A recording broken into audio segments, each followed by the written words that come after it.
सद्गुरु साईनाथ महाराज की जय। सद्गुरु श्री पालमणि महाराज की जय। गुरुदेव दत्त। सद्गुरु श्री సాయినాథుడి యొక్క సన్నిధానంలో ఆచార్య ఎకిలా భద్రాచలమాచార్య యొక్క పర్యవేక్షణలో ఈరోజు నాయుడుపేటలో శ్రీ పాలపాడు గురువు గారి యొక్క జీవిత చరిత్రలోని అంశాలు వివరించుకుంటున్నాం. ఈయన పాలపాడు గురువు గారని విశాఖపట్నం ఏజెన్సీ ప్రాంతంలో అక్కడున్న గిరిజన వాళ్ళకి సంస్కృతి నాగరికత నేర్పి వాళ్ళలో ఆధ్యాత్మిక చింతన కలిగించేశాడు. ఆధ్యాత్మిక చింతన అంటే ఏంటి అంటే నాగరికత అంటే తెలియని వారికి, అక్షరజ్ఞానం లేని వారికి వాళ్ళు ఆధ్యాత్మికతని నింపారు. ఇక్కడ ఆధ్యాత్మికత అంటే ఏమిటి? పూజలు అది అనుకుంటున్నాం. ఆధ్యాత్మికత అంటే మనం సంస్కరించుకోవడం కోసం ఆధ్యాత్మికత. మనలో ఉన్న భావాన్ని నిరంతరం పర్యవేక్షిస్తడం ఆధ్యాత్మికత. ఆత్మ పరిశీలన చేసుకోవడం ఆధ్యాత్మికత. ఆత్మ విమర్శ చేసుకోవడం ఆధ్యాత్మికత. ఇవేమీ లేనిది ఈ పూజలన్నీ కూడా బాహ్య ఆచారాలు మాత్రమే, బాహ్య ఆడంబరాలు మాత్రమే. అట్టని లేదని కాదు, తెలుసుకుని చేయాలి. పూజ ఎందుకు చేయాలి? నేను ప్రశ్న వేసావా? పూజ ఎందుకు చేయాలి అడిగావా? నాన్న దగ్గర ఏం చెప్పారు? ఎందుకు చేయాలి చెప్పు? పూజ ఎందుకు చేయాలి? ఎవరి ఆనందం కోసం? ఆత్మ అంటే ఆయన అంటే నాన్నగారి ఆనందం కోసం నువ్వు చేస్తున్నావు, నీ కోసం నువ్వు చేయడం లేదు. మరి వాళ్ళ ఆనందం కోసం నువ్వు ఎందుకు చేయాలి? బాధ్యంగా ఆయనకి సహాయం చెయ్యి, ఆయన సహోదరుడు పడు, కానీ ధనం ఎందుకు పెట్టాలి అని ప్రశ్నించుకోవాలి. లేకపోతే ఏం ఉపయోగం? ఆయన తృప్తి కోసం అన్నావు అంటే ఇష్టంగా ఇష్టంతో చేసిన పని. ఆయన తృప్తి కోసం చేస్తున్నారు, మీ హృదయపూర్వకంగా చేయడం లేదు. అంటే ఒకరి కోసం చేస్తున్నారంటే వాళ్ళ కోసం చేస్తున్నారు, మీకు ఇష్టం చేస్తున్నారా? ఇతరుల ఆనందం కోసం చేస్తున్నారు. జీవితం అంతా అంతే. ప్రతి ఒక్కరూ కూడా మన కోసం మనం జీవించడం లేదు. ఇతరులు ఏమనుకుంటారో ఏమో వాడి మెప్పు కోసం బతుకుతున్నాం. వేసుకునే డ్రెస్ మొదలుకొని కాదంటారా? వాళ్ళు బాగుండాలని డ్రెస్ వేసుకుంటున్నాం, నాకు నచ్చింది వేసుకోవడం. మార్కెట్కి పోతున్నాం, బాగుందా అని పక్కన అడుగుతాను ఫ్రెండ్స్ని. వాళ్ళని అడగలే, వేసుకునేది వాళ్ళ మనమ్మ అంటే వాళ్ళు మెచ్చుకుంటే నాకు అంతేకాదు నా కోసం నేను చేసుకోవడం లేదు. వితరణంగా ఉందా చెప్పు. అంటే మన కోసం మన ఎవరు బానిసమా సాక్షాత్మా? బానిస బతుకు, బానిస బతుకు కాదు, స్వేచ్ఛగా బతుకు చెప్పేది ఆధ్యాత్మికత. ఆలోచింపజేసేది ఆధ్యాత్మికత. ఏది గుడ్డిగా నమ్మొద్దని చెప్పేది ఆధ్యాత్మికత. ఎవడో ఇది చెప్పాడు, ఎక్కడో జరుగుతుంది అని పరిగెత్తి వెళ్ళడం ఆధ్యాత్మికత అనిపించుకోవద్దు. మన కోసం మనం జీవించాలి, ఇతరుల కోసం జీవిస్తాలి. అందరూ అంతే. తెలుసుకున్న తర్వాత ఇతరులు ఏమనుకున్నా సంబంధం లే, నేను వెళ్ళే ధర్మం అవునా కాదా మాత్రం అని పరిశీలించుకుంటూ పోవడమే ఆధ్యాత్మికత. ఆయన చెప్పడమే భరద్వాజ ఉద్దేశం అని పేరున్నారు. ఎప్పుడైనా ఆచార్యకుల భరద్వాజ గారు అంటే ఎవడో ఏది చెప్పాడు మనం ఏం చేస్తాం, ఇష్టం ఉందా లేదా అని ఉండకూడదు. అట్లా ఆయన పరిశోధించాడు, అనేక మంది మహాత్ములు పరిశోధించాడు, కొన్ని వేల మంది మహాత్ములు దర్శించాడు. ఆ దర్శించిన వాళ్ళు కొన్ని ఫిల్టర్ చేశాడు. వీళ్ళు అసలైన ఆధ్యాత్మికత ఉంది. ఇక్కడ మహాత్ముడు అంటే ఏదో మహిమ చేసేవాడు మహాత్ముడు అనుకుంటున్నాం. గాల్లో వస్తువు సృష్టిస్తే వాడు దేవుడు అనుకుంటున్నాం. గాల్లో వస్తువు సృష్టి దేవుడు అవుతాడు. అలా దేవుడైతే కృష్ణుడు ఏమో గాల్లో ఏమో సృష్టించాడు. మరి యుద్ధం ఆపలేడు కృష్ణుడు. ఎందుకు ఆపలేడు? ఆపగలడు. ఎందుకు ఆపలేదు? గోవర్ధనపతి ఎత్తినవాడు యుద్ధం ఆపలేడా? ఎందుకు ఆపలేదు? మొట్టమొదటి కర్తవ్యం నీ ధర్మం నిర్వర్తించు. భగవద్గీత మనం చెప్పేది ఏంటంటే అదేదో ఒక హిందూ మతానికి సంబంధించిన మాత్రం కాదు. మనిషిగా ఎలా జీవించాలో చెప్పేది భగవద్గీత. పర్సనాలిటీ డెవలప్మెంట్ ఈ పేరు ఉంటుంది మీరు అలా చెప్పేది భగవద్గీతే. భగవద్గీత మన ఇంట్లో దాన్ని చదవడం డబ్బిచ్చి వాళ్ళ దగ్గర మాట్లాడుకోవడం. పర్సనాలిటీ డెవలప్మెంట్ ఒక పెద్ద బోర్డు పెట్టేటప్పటికి వ్యక్తిత్వ వికాసం అనేటప్పటికీ అబ్బా ఇది చెప్తాడు అని చెప్పేది ఏంటి భగవద్గీత. భగవద్గీత సారాంశం అంతా అవుతాయి ఏంటి? నీ ధర్మాన్ని నిర్వర్తించు. క్షత్రియుడు నువ్వు ధర్మం నువ్వు యుద్ధం చేయనంటున్నావు, అది తప్పు అని హెచ్చరిక చేశాడు. నా ధర్మం ఏంటి? నా తండ్రి ధర్మం, భర్త ధర్మం, భార్య ధర్మం, కుమారుడి ధర్మం, కూతురు ధర్మం చక్కగా నిర్వర్తించడమే భగవద్గీత సారాంశం. అవి తెలియజెప్పడమే భగవద్గీత మనసు ఉద్దేశం. అందుకు ఎందుకు ఏమిటి ఎలా, ఏ విషయమైనా సరే ఎందుకు ఏమిటి ఎలా అని ఆలోచించాలి. సినిమా చూస్తాము బాబు మాట్లాడాడు కదా, ఎందుకు ఏమిటి ఎలా బాబు ఠామని వెళ్తాం సినిమాలు. అలా ఆలోచించాలి. నా నమస్కారం పెట్టమన్నాడు, ఎందుకు నమస్కారం పెట్టాలి అని ప్రశ్నించుకోవాలి. మన సమాధానం అంటే కృతజ్ఞతాపూర్వకంగా నమస్కారం పెట్టడం.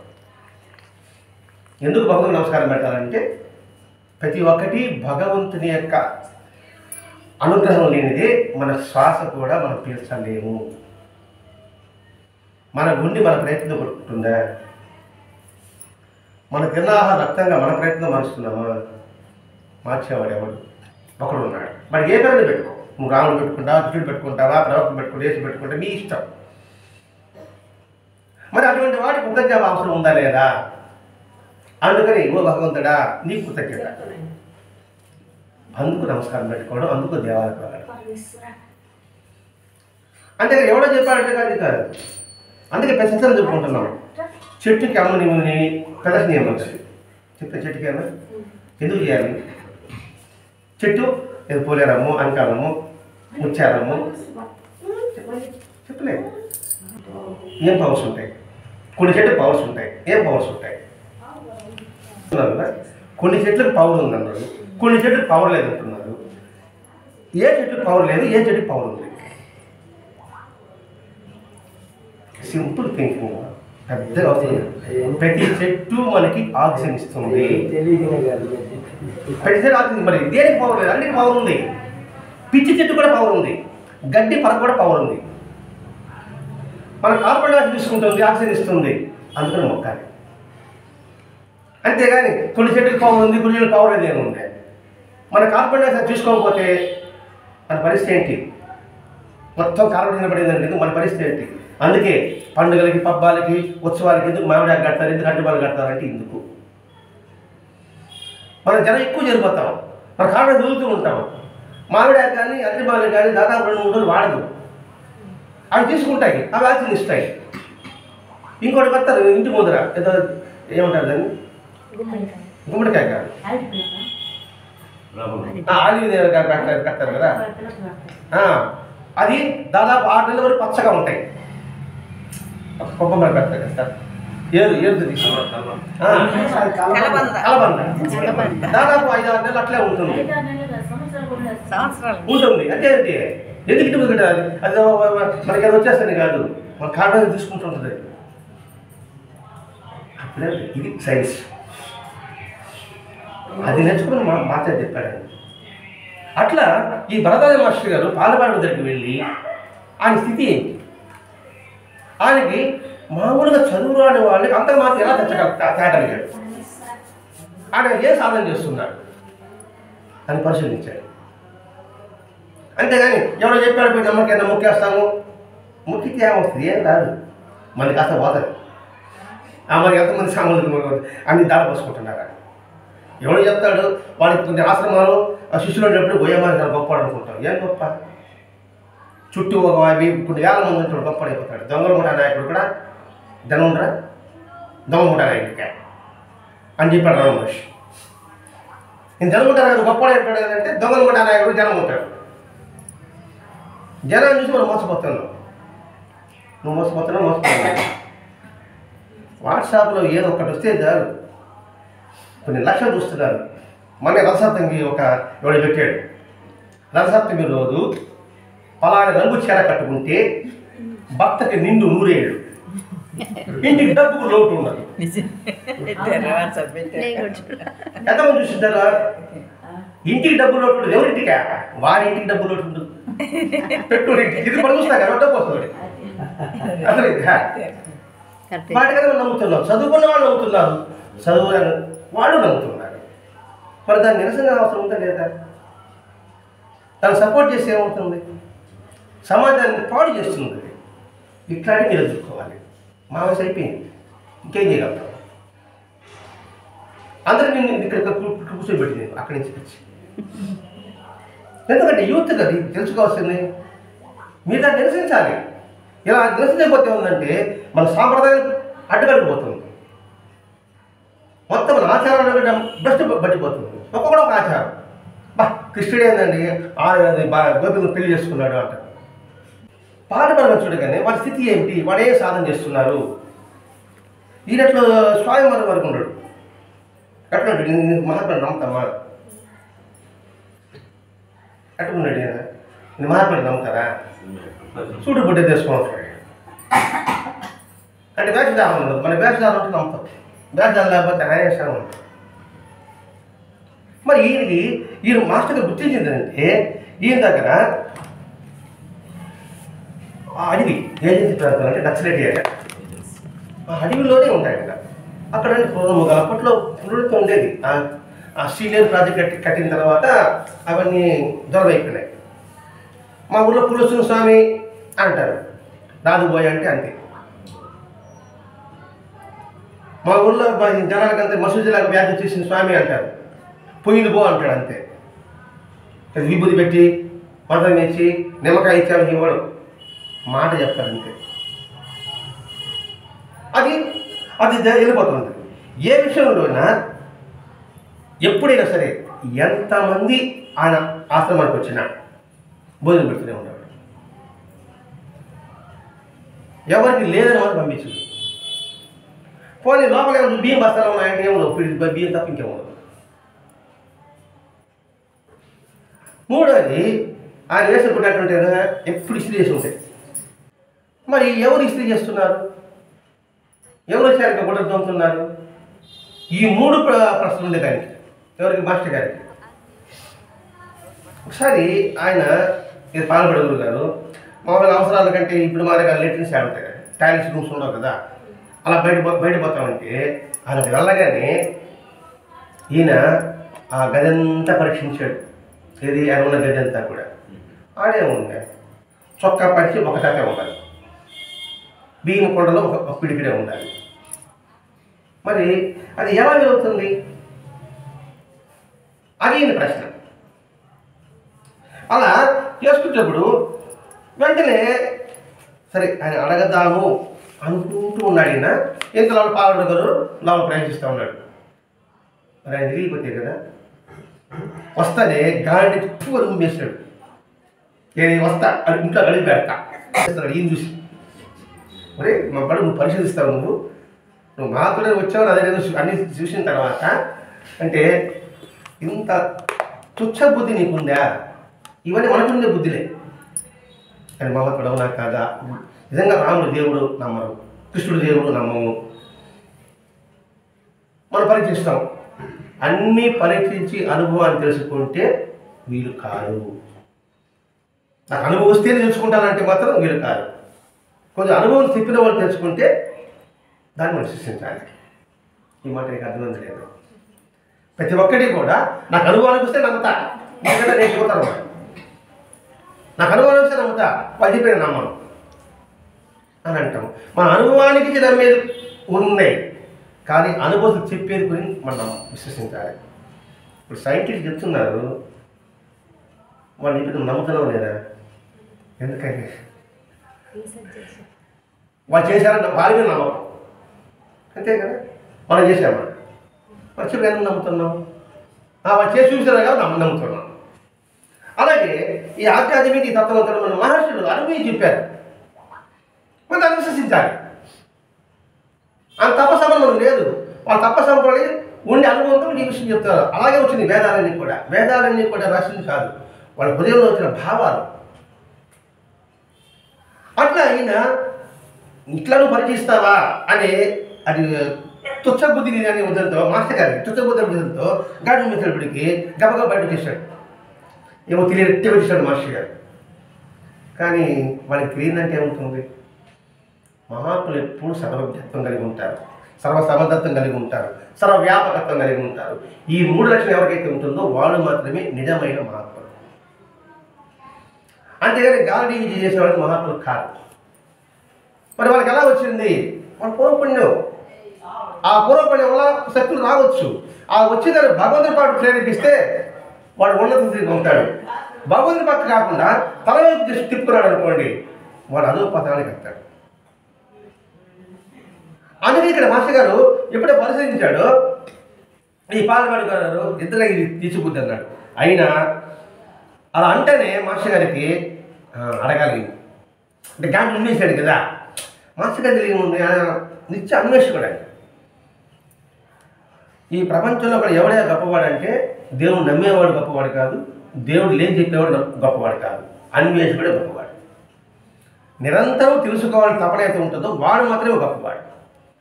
నాకు తెలుసు అనుకుని ఆగిపోయేవాడు గొప్పవాడే కాదు. ఎందుకంటే నిరంతరం మనం విద్యార్థులు అవ్వాలి. అది స్వామి వివేకానంద చెప్పింది. వివేకానంద బుక్స్ అవుతావా? వివేకానంద బుక్స్ ట్రై చేయండి. మీ యువతరానికి వివేకానంద బుక్స్ అది మనకి ఉత్తేజాన్ని ఇస్తుంది, ఉత్సాహాన్ని ఇస్తుంది, ఎలా జీవించాలో తెలుపుతుంది. అట్లా ఆయన అడగాలనిపించింది. సరే ముసుగులో కుదిరాడు ఎందుకు అడిగేస్తాం. బాబు గారు ఒక విషయం అడతాను, మీరు నిజం చెప్తారా అని అడిగితే నేను ఎందుకు చెప్పాలన్నాడు అనుకో, ఏం మొహం పెట్టుకుంటాం మనం? అడతామని నీకు చెప్పాలైనా అంటాడు అనుకోండి. ఇంక ఆలోచిస్తున్నాడు మాస్టర్ గారే. అలాంటి పని నేను మా ఆడమోహం పెట్టుకునేది పోనీ ఆయన మనకు చెప్తే ఆయనకేం వస్తుంది? మీరు అడిగారండి, నీ అడిగిన సమాజం నాకేం వస్తుంది? నాకేంటి బాబు కొడతాగా అని అంటారు కదా. అని ఆయన చెప్పాలి పరిస్థితి ఏంటి? అని ఎందుకు చెప్పాలి మనకి? అని వాళ్ళ బంధువా? నిజంగా దేవుడు మన బంధువా? దేవుడు చూసాం అసలు మనం అడిగినంత ఆయన ఎందుకు ఇవ్వాలి? ఆయన ఎందుకు దేవుడా నాకు అని అడుగుతాను. అందరూ అవుతారు, ఏదో అనుకుంటున్నాము. ఆయన మనం చూసాం మనం ఏమన్నా, కానీ మనం అడిగింది మాత్రం ఇవ్వాలి. ఎందుకు ఇవ్వాలా అని నువ్వు ప్రశ్నించుకో. నువ్వు దేవుడుగా నీకు వాల్సిందే, నేను అడిగినది వాల్సిందే. నేను అడిగినది నీకు ఇస్తానా? పోయా అంటారు, ఇంకెవడే అంటారు అన్నా. మీరు అడిగింది నేను ఇస్తానా? తెలుసుంటే ఇస్తాను సార్, తెలియని ప్రకటిస్తాను. ఇట్లా ఆలోచించాను మా ఇట్లా మాత్రం ఆలోచిస్తున్నాడు. మనం అడుగుతావు అని చెప్పడు, చెప్పితే ఆయనకేం వస్తుంది అన్నప్పుడు వెంటనే అడిగాడు, బాబు గారు నేను అడుగుతాడని చెప్తా, ఒకటేంటి లక్షలు చెప్తా అన్నాడు, లక్షణాలు చెప్తా అన్నాడు. అంతేగాని నువ్వే నన్ను అడిగేది, నువ్వే నన్ను పరీక్షించేది నువ్వే నన్ను అడిగేది, నీకేం తెలుసు అసలు ఇట్లా అని మనకి తెలియ శ్లోకాలు చెప్పేస్తాడు. మనకేం అర్థం కాదు, నమస్కారం స్వామి చెప్పి వచ్చేస్తాం. నిజంగా సరైన సమాజం చెప్పేవాడు చాలా అరుదండి, ఉండరని కాదు, చాలా అరుదు. ఈయన లక్షణం నేను చెప్తా అన్నాడు. ఈ మాట రామకృష్ణ పరమహంస వివేకానందుడు పెడతాడు. వివేకానందుడు అనేక పరీక్షలు పెడతాడు. నువ్వు ఎన్ని పరీక్షలు పెట్టుకో నేను చెప్తావు. ఏ గురువు చెప్తాడండి? నేను పరీక్షించాలని ఏముండదా? నువ్వేమైనా పరీక్షించేది నాకు అన్ని తెలుసంట. నేను ఆ రామకృష్ణ వాళ్ళ ఎంతైనా పరీక్షించుకో. ఎందుకు పరీక్షించుకోమన్నాడు? పరీక్షించుకుని నిర్ధారణకు వచ్చిన తర్వాత జారిపో. నిర్ధారణ తెలియని తర్వాత నేను జారిపో. ఒక ప్రిన్సిపల్ ఉంది, సూత్రం బాగా తెలుసుకుని ప్రాక్టికల్ చేశారనుకోండి, ఇంకా తప్పుడేమని చెప్తే మీరు ఏమంటారా? నువ్వు చేసి చూడంటారు. కెమికల్ మిక్సింగ్ చేస్తాము, అయిన తర్వాత సూత్రం చేసేస్తాము, ఒక పదార్థం తయారైపోయింది. తయారైన తర్వాత ఇది ఎట్లా తయారైంది అంటే చేసి చూడు, నీకు అర్థమవుతుంది. అట్లా ఇక్కడ గురువు ఇద్దడు నువ్వు వాటిగా లక్ష్యాలు నేను చెప్తా. అటు చెప్పే గురువులు చాలా అరుదండి. పరిస్థితి కూడా చెప్పే గురువు చాలా అరుదు. ఇంకా మాట్లాడి నీకేం తెలుసు అంటాడు. ఒకవేళ ఆయన చెప్పింది తప్పున్నారు అనుకోండి, మన అన్నాం అనుకోండి, నువ్వు ఆ శ్లోకం చదివావా ఈ శ్లోకం చదివా అంటారే కానీ తను సమర్థించుకోవడానికి ప్రయత్నం చేస్తాడు ఎక్కువ మంది గురువు, నాలాంటి గురువు అనుకోండి. అంతేగాని నా తప్పుని ఒప్పుకోను, మీది రైటేనా నేను ఒప్పుకోను. ఏదో నాకు అవమానం కదా, ఇంతమందిలో నేను తప్పు చెప్పా, మీరు ఎవరైనా చెప్పారనుకోండి నాకు అవమానం కదా, దాన్ని సమర్థించుకోవడం కోసంగా ఆ ఉదాహరణ ఈ ఉదాహరణ చెప్పి నేను సమర్థించుకుంటా. నిజమైన గురువు ఎప్పుడు కూడా సమర్థించుకోరు. ఎందుకంటే శిష్యుడిని సాధకుడిని తీసుకుపోవడానికే ప్రయత్నం చేస్తారండి. అంతేకాని తనకన్నా తక్కువగా ఉండడానికి ఏ గురువు ప్రయత్నం వాడు గురువే కాదు. గురువు అంటే తను ఆశ్రయించిన వారికి వాళ్ళ తీసుకుపోయాడు నిజమైన గురువు. అందుకే ఉపాధ్యాయ వృత్తి అంటే ఉపాధ్యాయ వృత్తి ఏంటి పుస్తకంలో చెప్పడం కాదండి. వాళ్ళు చెప్పాల్సింది వాళ్ళకి అర్థమైన ప్రతి ఒక్క విద్యార్థి చెప్పగలిగే సామర్థ్యం ఉండాలి. అది వృత్తిగా తీసుకోకూడదట, ప్రవృత్తిగా తీసుకోవాలట. అంటే మనం చెప్పే విషయాలు విద్యార్థుల్లో ప్రేరణ కలిగించాలి. అలా ప్రేరణ కలిగించిన వాడు ఉత్తమ ఉపాధ్యాయుడు. అలాగే మనం ఏ విషయం చెప్పినా కూడా సరే, ఏదో పుస్తకంలో చెప్పడం కాదు, ఆ చెప్పడం విధానంలో వాడు ప్రేరణ కలిగించే విధంగా ఉందనుకోండి, వాడు ఎప్పుడు గుర్తుపెట్టుకుంటాడు. అలా ప్రేరణ కలిగించే విధానం చెప్పేవాడే మహాత్మా తప్పడు. కాబట్టి ఇక్కడ మనం విషయం ఏంటంటే నిజంగా నిజమైన ఉపాధ్యాయుడు ఎవడు మన దేశానికి రాష్ట్రపతిగా ఉన్నాడు, సర్వేపల్లి రాధాకృష్ణ గారు. ఆయన వేరే దానికి ఊరికి ట్రాన్స్ఫర్ అయినప్పుడు గుర్రం బండి ఎక్కించుకుని పోతాంటే అక్కడ ఉన్న విద్యార్థులు గుర్రాన్ని ఇప్పేసి వారు కారు మోసుకుని ఆయన తీసుకుపోయారు స్టేషన్ వారు. ఏమొచ్చాడు ఆయన? డబ్బులు వస్తుంది, నెల జీతం వస్తుంది చెప్పలే. వాడు ఎంత చైతన్యం తెప్పించుంటాడు ఆయన. ఉపాధ్యాయుడికి వన్నీ తెచ్చాడు. ఆయనతో పాటు ఇంకొకడు ఉన్నాడు. ఎవరైనా? ఆయన రాష్ట్రపతి అబ్దుల్ కలాం గారు. చివరి శ్వాస వరకు విద్యార్థులు చదివించుకోవాల్సిన కోసంగా ఆయన ప్రయత్నం చేశాడు.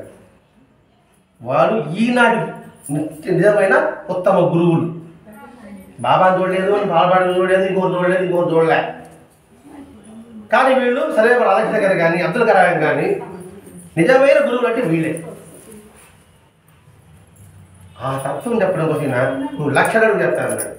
అబ్దుల్ గారు ఏమో సవాల్ చెప్పాడు, కానీ లక్షలు చెప్పాడు అనేటప్పటికీ దాని వివరణ చెప్తున్నాడు. వెంటనే ఇవన్నీ ఎలా జరుగుతున్నాయి, ఏది ఎవరికైనా ఎంతమందికి అన్నం పెడుతున్నా, నువ్వు పులి రాదు పో అంటే అది రావడం మానేసింది, ఎప్పుడన్నా పడడం లేదు. ఇది ఎలా జరుగుతుంది? ఏమి సాధన చేశారు మీరు? ఇది ప్రశ్న.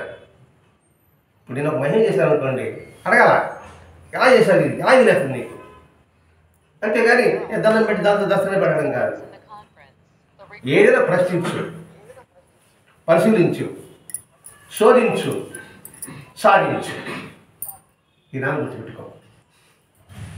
పరిశీలన ఉండాలి, పరిశోధించాలి, కదా శోధించాలి, అప్పుడు సాధించాలి. ఒక్క చదువుల విషయం కాదండి, జీవితంలో కూడా ప్రతి ఒక్కటి కూడా ఈ 4 అన్వయించుకున్నారనుకోండి, వాడు సరైన గమనంలో జీవిత గమనంలో ప్రయాణం సాగించగలడు. లేకపోతే పుట్టాము, పెరిగాము, చదువుకున్నాము, ఉద్యోగం చేసుకున్నాము, వివాహం చేసుకున్నాము, సంతానం కన్నాము, చనిపోతున్నాము. ఇవన్నీ కూడా ప్రతి జీవి చేస్తుంది. చీమ చేస్తుంది, దోమ చేస్తుంది, చేయదా? మరి వాటికి మనకి వ్యత్యాసం ఏంటి? మానవులు వచ్చిన తర్వాత నువ్వు సాధకత ఉండాలి కదా. ఇట్లా శోధించాలి మనం. అట్లా ఏం చేశాడు, ఎలా జరుగుతుంది అని అడిగాడు. అప్పుడు ఆయన ఒకేమో చెప్పాడు, నువ్వు పుస్తకం ఎక్కించానంటే చెప్తా. ఎందుకంటే చెప్పి ప్రయోజనం ఉంది కొందరికి. అంటే వాటిలో ఆయన చెప్పిన వాటిలో కొన్ని మాత్రం మంచిగా చెప్తున్నాడు. చూడంటే ఇవన్నీ కూడా గాయత్రి సిద్ధి వల్ల జరుగుతుంది అన్నాడు. ఏది? ఎంతమందికైనా భోజనాలు పెట్టడం, ఆ తర్వాత ఇస్త్రీ పట్టేసుకోవడం కావచ్చు, తర్వాత ఏం చెప్తే జరగడం కావచ్చు. గాయత్రి సిద్ధి అన్నారు. గాయత్రి మంత్రం అందరూ ఉచ్చరిస్తున్నాం.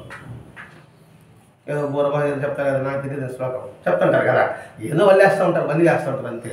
తన భావాన్ని హృదయంలో నింపుకొని చేసుకోవడం చాలా మంది అరుదండి. ఇప్పుడు అన్ని శ్లోకాలు చెప్పేస్తున్నాం, విష్ణు సహస్రం కావచ్చు, లక్ష సహస్రం కావచ్చు, శివసహస్రం కావచ్చు, గడగడ చెప్పేస్తున్నాం. దాని భావాన్ని గుర్తుపెట్టుకుని ఎంతమంది మనం గ్రహించగలుగుతున్నాం. అంటే నాకు అన్నీ వచ్చనే భావంతోనా, నాకు అన్నీ తెలుసని చెప్పడం కోసమా? అందుకని ఏది తెలుసుకొని చేయండి. ఈ మాట భగవద్ కృష్ణుడే చెప్పాడండి. మీరు ఎటు చేస్తున్నారు, పూజలు చేస్తున్నారు, వ్రతాలు చేస్తున్నారు, అన్నీ చేస్తున్నారు, తెలుసుకొని చేయండి. అలా కాకుండా రోబోలాగా చేసుకుంటూ పోతుంటే రోబోకి ఎటువంటి పని వస్తుంది, అది పంచ పనికి వస్తుంది. ఇప్పుడు ఇవన్నీ కూడా గాయత్రి సిద్ధి వల్ల వస్తుంది అని అన్నాడు. అట్లా గాయత్రి సిద్ధి అంటే ఏంటి? గాయత్రి మంత్రం అర్థం ఏమిటి? ఒకటే అన్ని రూపాల్లో ఉన్న ఆ పరమాత్మ ఒక శక్తి మనల్ని శాశ్వతంగా అనుగ్రహించడమే. అన్ని రూపాల్లో ఉన్న పరమాత్మ శక్తి మనల్ని శాశ్వతంగా అనుగ్రహించడమే గాయత్రి మంత్రం యొక్క అర్థం. అర్థమైంది? అన్ని రూపాల్లోని ఏ శక్తి అయితే పరమశక్తి ఉందో ఆ శక్తి శాశ్వతంగా మనల్ని అనుగ్రహిస్తుంది. ఇది గాయత్రి సిద్ధిలో అంతరార్థం. ఆ శక్తి మనలో కూడా ఉండి మనం ప్రేరేపిస్తుంది. మనం ఎప్పుడు విడవకుండా శ్రద్ధాభక్తులతో మాతృభావంతో దాన్ని గుర్తిస్తూ ఉంటే మనమే కొరనక్కర్లేకుండానే అన్నింటా ఉన్న ఆ శక్తి చంటి బిడ్డకి వలె మనకు అవసరమైనది కూడా సమకూరుస్తుంది. ఇదే అని చెప్తున్నానండి. అంటే అంతా పరమాత్మ శక్తి ఏదైతే ఉందో అది మనలో కూడా ప్రేరణ కలిగిస్తుంది. మనలో ప్రేరణ కలిసి గుర్తుపెట్టుకోవడమే మనం చేయవలసింది. మనం ఎంతమంది గుర్తుపెట్టుకుంటున్నాం? మనం పీల్చే గాలి పరమాత్మ స్వరూపం మనకి ఎంతమంది గుర్తుందా? పుస్తకం చేస్తూనే ఉన్నాం, కానీ అది పరమాత్ముడు ఇచ్చిన భావన మనం ఎంతమంది నిలుపుకుంటున్నాము? అలా ఎవరైతే నిలుపుకుంటాడో వాడేం పని అవసరం లేదు. వాడి అవసరాలన్నీ, ఇప్పుడు చంటి బిడ్డ మనం ఉయ్యాల పడుకుంటాం, వాడికి ఎప్పుడు పాలు ఇవ్వాలి, వాడికి ఇప్పుడు ఏం పెట్టాలి అని తల్లి ఏ విధంగా అయితే శ్రద్ధగా చూసుకుంటుందో అదేవిధంగా ఈ ప్రకృతి మాత కూడా అది ఎప్పుడు గుర్తిస్తూ ఉంటే అవన్నీ సహజంగా కలుగుతుంది. దీనికి మంత్రతంత్ర అవసరం లేదు. నిరంతరం ఇరుకులో ఉండడమే. అంతటా ఉన్న శక్తి నాలో పనిచేస్తుంది అని దాన్ని కృతజ్ఞతాపరం నిరంతరం ఎవరైతే గుర్తుపెట్టుకుంటాడో వాడు అనుకున్నవన్నీ అనుకున్నట్టుగా వాడికి అనుకున్నాడు కాదు, వాడికి ఎప్పుడు అవసరమో అది జరుగుతుంది. అనుకునే జరగదు. నేను అనుకుంటా నాకు జ్వరంగా ఉంది, స్వీట్ కావాలనుకుంటాను, పాయసం కావాలనుకుంటాను, జరగదు. అది తింటున్నట్టు ఇబ్బంది అనేసి నాకు ఏది అవసరమో అది సమకూరుస్తుంది ప్రకృతి. పోనీ ఆ శక్తి ఆ గుర్తింపు మనలో ఎంతమంది గుర్తుపెట్టుకుంటున్నాం? గాలి నిరంతరము మనం కాపాడుతుంది ఎంతమంది గుర్తుపెట్టుకుంటున్నాం? మన నోట్లో లాలాజం మన ప్రయత్నం లేకుండా జరుగుతుందని మనం ఎంతమంది గుర్తుపెట్టుకుంటున్నాం? మన తిన్న ఆహారం జీర్ణించి రక్తంగా మారుతుందని ఎంతమంది గుర్తుపెట్టుకుంటున్నాం? అన్నీ కనిపెట్టారు, అన్నీ తయారు చేస్తున్నారు, రక్తాన్ని పుట్టిస్తున్నారా? రక్తం తయారు చేస్తున్నారా? మరి ఆ గుర్తి మనకు ఉందా? అంతా మన సామాజిక అనుకుంటున్నాం అంతే. ఇప్పుడు నాకు ఈ సమాజంలో ఒక గొప్ప వ్యక్తిగా ఒక గుర్తింపు వచ్చింది, నాకు నా కష్టం కూడా వచ్చింది అనుకుంటున్నా. మరి నా కష్టం కూడా వస్తే మరి మిగతావానికి నా ప్రకారంగా జరగాలి కదా. మరి నాకు తెలివి ఉందండి, నా జ్ఞానం పొందానండి, నా మెరిట్ వచ్చిందని అంటున్నా. నీకు ఆ సమయానికి ఆ సందర్భంలో నీకు శక్తిని చేకూస్తే నీకు జ్ఞానం ఆలోచన పెరుగుతుంది. తిన్న ఆహారం జీర్ణం కాకుండా ఉండేది అనుకోండి, ఆలోచన వస్తుందా? మరి చేసేవాడు నేను బాగా చదువుకున్నానని అంటాను. బాగా చదువుకోవడానికి కారణం ఏంటి? శక్తి. మరి తిన్నాహారం జీర్ణం చేసి ఆ శక్తి ఇచ్చిన వాడు ఎవడా? వాడు ఎవరు పోతే నీకు బాగా ఆలోచించే పనికి ఎలా బాగా రాయగలను నేను? అర్థమైంది పాప? అది గుర్తుపెట్టుకో. అది గుర్తుకుపెట్టుకోకపోతే నువ్వు అహంకారం అవుతావు. ఎప్పుడైతే అహంకారం అవుతాడో వినయం లేకపోతుందో వాడు భగవంతుడు దూరం అవుతాడు. అందుకని మనకి అనుకున్నవి జరగవు, అవసరమైనవి కూడా జరగవు. ఇది గాయత్రి సిద్ధి. అర్థమని భావిస్తున్న అందరికీ కూడా అంతటా ఉన్న పరమాత్మ శక్తి మనం రిపీట్ చేస్తున్నా. అది మనలో ఉండి మనల్ని ప్రేరేపిస్తుంది. అంటే ఏంటి? లోపల ప్రేరేపించేవాడు ఒకడున్నాడు, వాడు కూడా గుర్తుపెట్టుకో. ఇందులో మన సామర్థ్యం అంటే ఏమీ లేదు. అదే కదా సాయినాథుడు ప్రతిసారి ఒక పదం మారుతుంటాడు. అల్లా మాలిక్, అల్లా మాలిక్ అంటుంటాడు. అంటే అర్థం ఏంటి? భగవంతుడే యజమాని, భగవంతుడే యజమాని, మనం బానిసలము. ఎందుకు గుర్తు చేస్తున్నాడు ఆయన? ఆయన సర్వజ్ఞుడు, సర్వసమర్థుడు, సర్వవ్యాపకుడు. అయినప్పటికీ కూడా ఒక మామూలు సాధకులాగా చెప్పాడు, ఇందులో నా ప్రయత్నం అంటే ఏమి లేదు, నేను ఆయన సేవకుడిని మాత్రమే. కానీ మనకు అటువంటి ఆలోచన వస్తుంది. గొప్పలు చేసినందుకు నా వల్ల జరిగిందంటాను నేను లేకపోతే ఏది లేదంటాను నేను. నువ్వైతే నా భక్తు నా బొడ్డు అంటాను నేను. మరి మనం భగవంతుడికి దగ్గరయ్యాము అంటే ఎలా దగ్గర అవుతాం మనం? ఇవన్నీ ఎందుకు వేల్చుకుంటున్నాం? ఒకటే మాట ఇక్కడ, సృష్టించేవాడు వాడే, స్థితికర్త వాడే, లయకర్త వాడే. అందుకే పెద్దలు ఒక మాట అంటారు, శివుని ఆజ్ఞ లేనిది చేమైనా పుట్టదు అని పదం వాడుంటారు. అది అక్షరాల సత్యం. ఎలా వీలవుతుందంటే నువ్వు మనకి అనుభవం అవుతుంది, కానీ మనం గుర్తించడం లేదంతే. చిన్న చెప్తాం, మనం ట్రైన్లో పోతుంటాం, ఈ చేరు దగ్గర వస్తారు కదా, వస్తూ ఉంటారు, నన్ను అడుగుతారు, నా పక్కనే మీరు ఉంటారు, మిమ్మల్ని అడుగు వాళ్ళని అడుగుతారు. అదే గమనించారు ఎప్పుడైనా? అది వరకు కూర్చొని ఉంటాం, ఒక ఇద్దరు మంది అడతారు, తట్టారు, ఏమంటారు, పక్కన మనం ఉంటాం, వాళ్ళు అడపడి వెళ్ళిపోతారు. అంటే మనకి వాటి ప్రణాళిక లేదు, మనకి కలగదు వాడి. అట్లాగే ప్రతి విషయంలో కూడా సరే అలా నిరంతరం ఎదుగులు గుర్తించుకోవడమే గాయత్రి సిద్ధి అంటే. కొత్తదంటే ఏం కాదు, అది మనం గుర్తించాలి. అది ఎప్పుడు ఎరుగులో ఉంటుందో దాన్ని ధ్యానం అంటారు. ధ్యానం అంటే కొత్తగా కళ్ళు మూసుకొని చేయడం మాత్రం కాదు, అందరూ అదే అనుకుంటున్నారు, ఎవరేమనుకున్నారు సరే. ధ్యానం అంటే నిరంతరం ఎరుగులో కలిగి ఉండడమే ధ్యానం. ధీ అంటే బుద్ధి, యానం అంటే ప్రయాణం, బుద్ధితో ప్రయాణం చేయడం. ఏ బుద్ధి? చెప్పాడే అంతటా ప్రకృతి శక్తి నాలో కూడా ఉంది. ఆ నిరంతరం దాంతో ప్రయాణం సాగించినప్పుడు మిమ్మల్ని నేను ద్వేషిస్తానా? మిమ్మల్ని నేను ఖాళీ చేస్తానా? మిమ్మల్ని నిలవేస్తానా? మరి ఆ 4 గదుల బదులు చేసి మనం బయట కాలు పెట్టగానే మన ప్రవర్తన ఎలా ఉంది అని గుర్తించాలి. అది చెప్పడం కోసం బాబా ఒరే అందరి హృదయాలు నేను ఉన్నానని బాబా చెప్పాడు. ప్రవక్త ఏం చెప్పాడు? ఎదుటి వాడి మానవ హృదయంలో భగవంతుడి పాదాలు ఉంటాయని చెప్పాడు. మరి ఇవన్నీ మన ఎరుపు కలిగి ఉంటే ఇంక సమాజం ఎంతగా ఉంటుందంటే అద్భుతంగా ఉంటుంది. అదే రామరాజ్యం అంటే కూడా.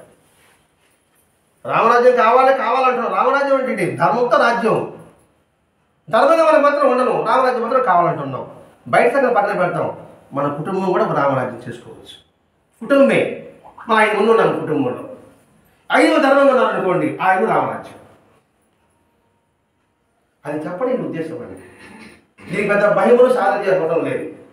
నువ్వు ధర్మాన్ని తెలుసుకుని ఆ ధర్మ ప్రకారంగా నువ్వు దాన్ని ఎరుగుతూ కలిగి ఉంటే మనకి అవసరం అన్నీ సమకూరుతుంది. మన ప్రయత్నం లేకుండానే ఒక ఏ పని చేసి చూడండి, సత్సంగంలో పెట్టుకొని